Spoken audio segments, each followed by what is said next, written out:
the Vikings look like they might be moving on to a different starting quarterback. Nick Mullens got in there today for Joshua Dobbs, engineered a field goal drive, and that was all that was needed to beat the Raiders today out here in the desert 3-0. 3-0. That's amazing. Lowest scoring indoor game, by the way, in NFL history.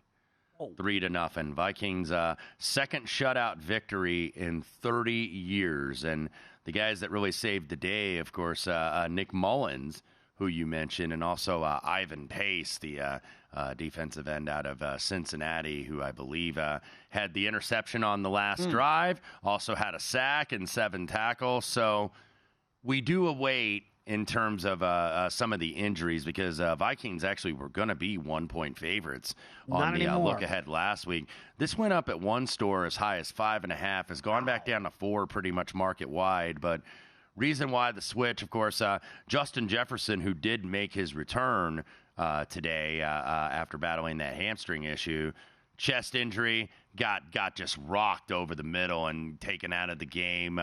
Josh Dobbs overthrew him and just kind of left him as a sitting duck over there, and he got drilled. So chest injury, so we await updates on him.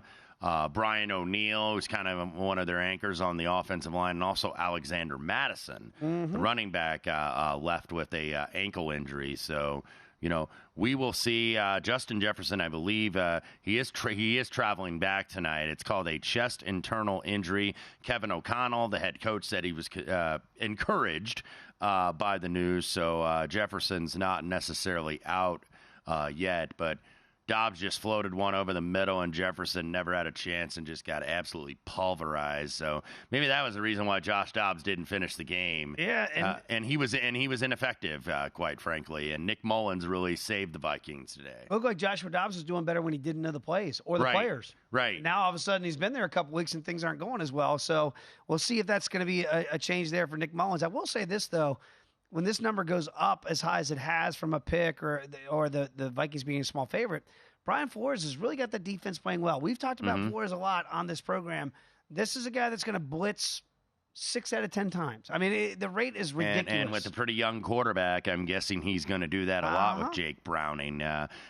So now the total, 39.5. Opener on this one was around 40.5. So I could see the initial move because, look, Minnesota just came off a 3-0 game. Now you're going to what is your fourth quarterback. Jaron Hall, by the way, the rookie out of BYU, for those that were, on the Twitter machine saying to pull Josh Dobbs, he was an active Jaron Hall. So this is the fourth quarterback that Minnesota will have played in a starting role, because remember, Dobbs' first week with the team, Jaron Hall got the start, and then Dobbs replaced him. But nothing yet for me on this. I want to hear more about the injuries on that side. But, Bengals certainly have a little bit more momentum. They pass the eye test when you look at these two teams, but that's been accounted for in the number. No doubt about it. And I will just say this, got to give him some flowers, too, for Zach Taylor, what he's been able to do to kind of get this team back in position to possibly make a wild card run here in the AFC. So kudos to him with a backup quarterback there.